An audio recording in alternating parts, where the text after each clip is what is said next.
እንዳፍ ይሆንልህ አለኝና መረቀኝ። ከአልጋ ላይ ወረድኩኝ። እሱን እዛው ትቼው ወጣሁ ማለት ነው። በስልክ ነው ማገኘው። መጣው ደወልኩኝ። እንዴት ነው አልኳቸው። ደህና ነው ምናምን አሉኝ። ሁለተኛም ቀን ደህና ነው፣ ሶስተኛም ቀን ደህና ነው።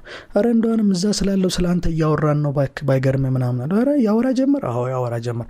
ምን አላችሁ? እንደዚህ ያለን ስለ ቤት ነገረን ምናምን እያሉ በቃ እኔ እዛ በመኖርበት ኑሮ እሱም እንትን እያያዘ ይነግራቸዋል እንደ ጨዋታ እያደረገና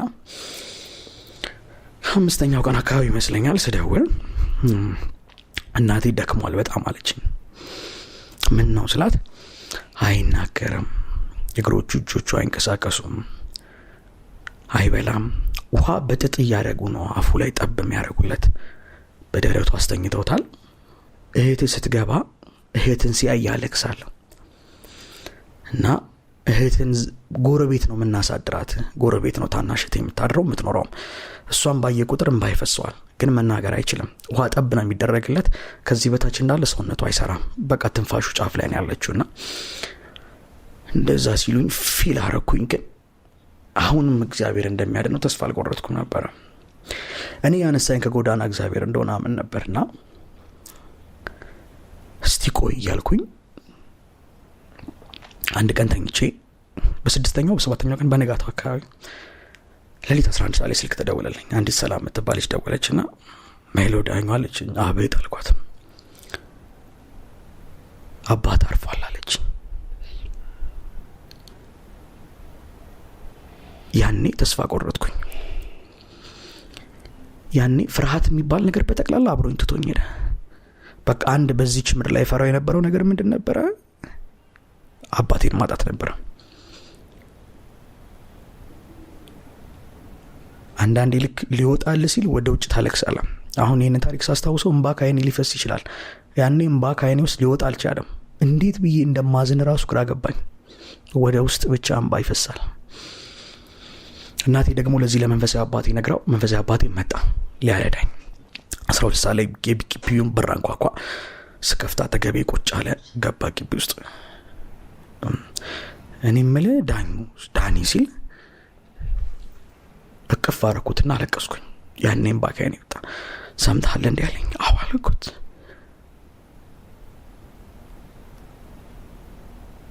ትርጉም አጣብኝ። ያኔ በቃ ማያቸው ነገሮች ያሰብኳቸው ነገሮች በተክላላ ሚኒንግለስ ሆኑብኝ።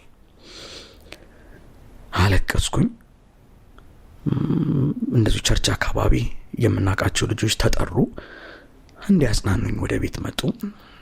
4 ሰዓት አካባቢ እናቴ ደወለች። ከቀኑ 4 ሰዓት ስልኩን አነሳሁት።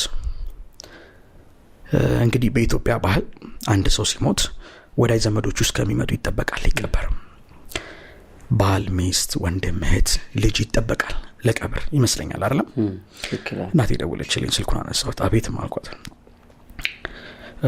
ያው የሚባለው እንግዲህ ና ለቀብር መድረስ ያለብን ነውና ስልኩን ሳነሳው አትመጣም አይደል አለችኝ። ያኔ ደግሞ የበለጠ አመመኝ። አትምጣ እንደማለት ነው። እንደዛም ወደው ጫማውን ቀይሮ ትምህርት ቤት ያስገባኝ። ለሊት በጥበቃነት እየሰራ ሲያስተምረኝ ነበር። አንድ አይደለም 2 ጊዜም ተባረሬ ተስፋ ሳይቆርጥብኝ ከሀገር ውጪ እንኳን ልኮ አንድ ዘበኛ 80 ሺህ ብር እየከፈለ ልጁን ለማስተማር ያን ያክል ከሬጅ የነበረውን አባት አፈር ውስጥ እንኳን ሲገባ ላየሁትም። ቻውም አላልኩትም። በዛው ተሰነባበትን። በየቀኑ ሰማው የነበረው ድምጽ እስካሁን ድረስ የለም። ያኔ በስልክ ተደዋውለን እኔ እሱን ሳበረታው እሱ እኔን ሲያበረታኝ የነበረው ድምጽ የለም። ሮጥለትና ሰራለት የነበረው አባት የለም። እዛ ጋር በቃ ማለት ነው። ቀብሩ ላይም አልቆምኩም። እነዛ ልጆች አብረው የነበሩ ሲያጽናኑኝ ቆዩ። ግን ምን ጊዜም ደግሞ መሸሸት ሲል ሁሉም ከዙሪያ ይሄዳል። ልክ መሸሸት ሲል ባጠገቤ የነበሩ ጓደኞቼ በጠቅላላ በሉ መሸ፣ ጅብም ይወጣል እዚህ አካባቢ ያሉ ወደ የቤታቸው ሄዱ። ሌሊቱን እኔና እቺ ልጅ አብረን ቤት ውስጥ እያለቀስን ነጋ። ሊነጋጋ አካባቢ አንድ የጀመርነው ስራ ነበር ስትሪንግ አርት። አሁን ተስፋ ቆርጫለሁ። ተስፋ ማድረገው ነገር የለኝም፣ ምፈራውም ነገር የለኝም። ስትሪንግ አርቱን አነሳውና ክር ተቀለልኩበት እስከሚነጋ ድረስ። ሌሊቱ አልተኛንም። ልክ ጧት ሲነጋ ያንን ስትሪንግ አርት ሱቅ ይዤ ሄድኩኝ። ጠዋት ሰዎች መጡኛል ሊጤቁ። እሷ በጥቁር ለብሳ እኔ ስትሪንግ አርቱን ይዤው ሱቅ ሄድን ለመሸጥ። ካዛኑ ላይ ተነሳ ነው ሱቅ ሄድን። ሱቅ ሸጠን ስንመለስ የሰፈር ሰው በር ላይ ጠብቆናል። ሀዘንተኞች አይደላችሁ ለምንድን ነው የምትወጡት ምናምን ብለው ተቆጡን። ቤት ነው መቀመጥ ያለባችሁ አሉ። ገባን።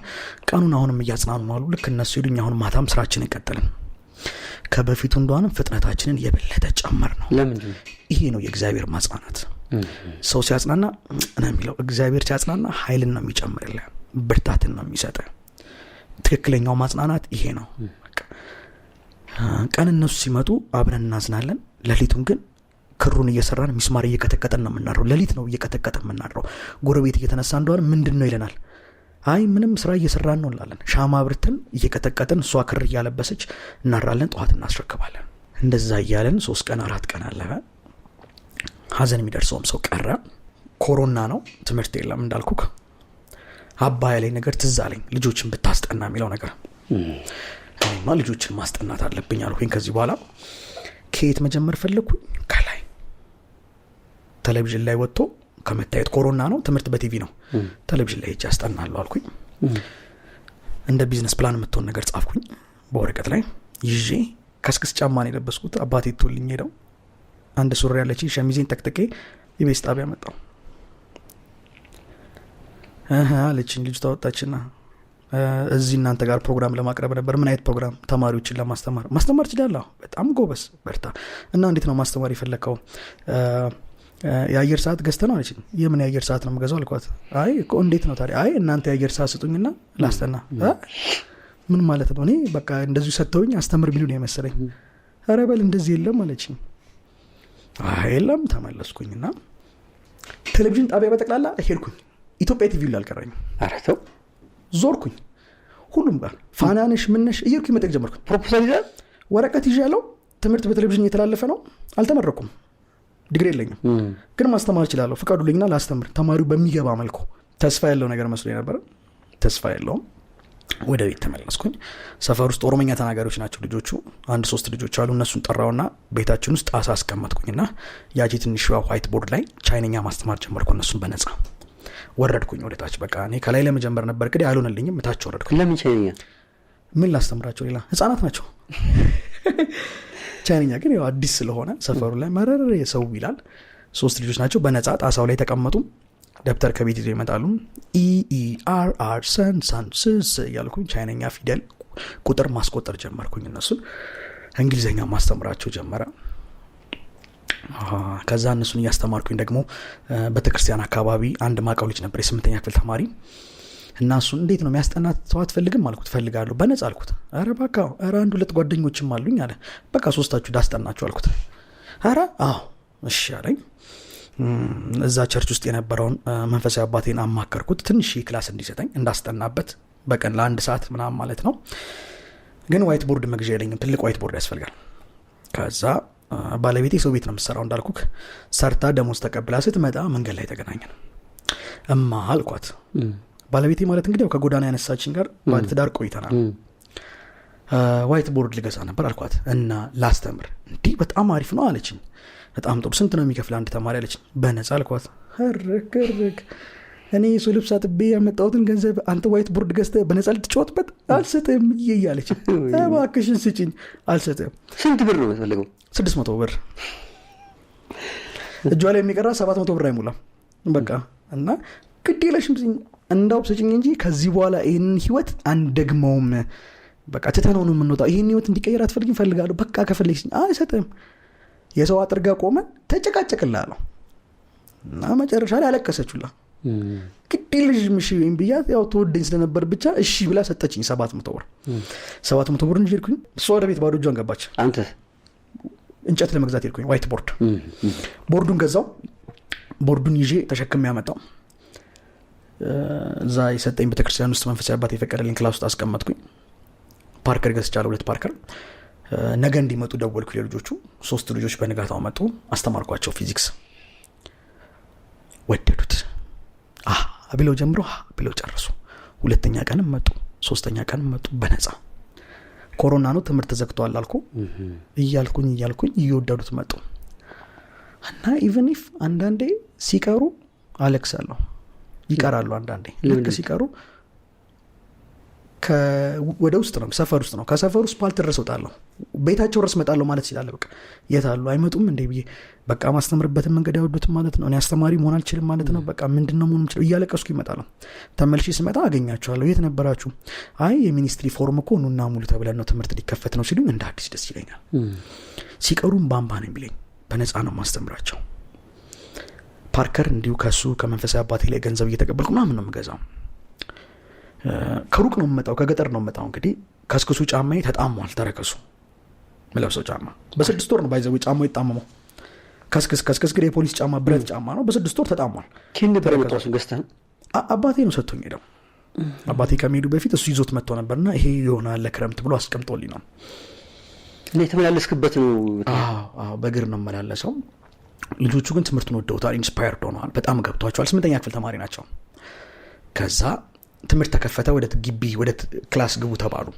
ያኔ ልክ ወደ ግቢ ሲገቡ የነሱ ፊዚክስ መምህር ወጥቷል የለም የፊዚክስ መምህራቸው የፊዚክስ መምህር ጠፍቶ ስለነበር ይሄ ከ3 ልጆች አንዱ ይሄድና ለዳይሬክተሩ አንድ ልጅ ያስጠናን ነበር ጎበዝ ልጅ ነው እሱ ያስተምረን ይለዋል እሺ ስልክ ቁጥሩን አምጣ ይለዋል ስልክ ቁጥሬን ሰጠው ይህንን ፕሮግራም ስፖንሰር ያደረገልን ድራዲስ አልሙኒየም ነው ህንፃ እንሞሽራለን ይላሉ ድራዲሶች ህንፃው የአልሙኒየም ስራ ላይ ከደረሰ ግን እርሶ ያርፋሉ ድራዲስ በኃላፊነት ተረክቦ በጥራት በፍጥነት ሰርቶ ቁልፉን ያስረክቦታል ቁጥራቸው ከስራ አለ ደውሉ ድራዲስ አልሙኒየም ከልብ እናመሰግናለን ከዛ ጠዋት ላይ ከባለቤቴ ጋር ጋሪ ላይ ቁጭ ብለን ስትሪንጋርቱንም አልተሆነም ስትሪንጋርቱን ይዘን ከሸም እያለን ስንመጣ ስልኬ ጆያ 11 ቤት ነው ሳነሳው ሄሎ አቶ እንትና ባላለው ከቤቴሌም ትምህርት ቤት ነው አለ እና መተ እንድታስተምር ነበር ለምን ሲጀምሩ መምህር ዳንኤል ብለው ነው የጀመሩት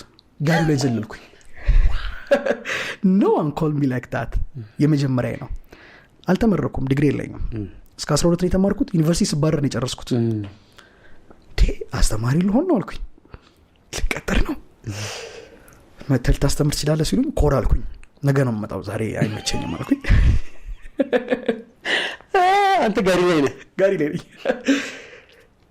ወረድን ከጋሪ ስትሪንጋርቱን አድርሰን ተመለስን ከባለቤቴ ጋር ጨፈርን እዛች ደሳሳ ጎጆ ቤት ውስጥ በደስታ ዘለለን ለምን ስትመለሱ ደስ ብሎን ነው ምክንያቱም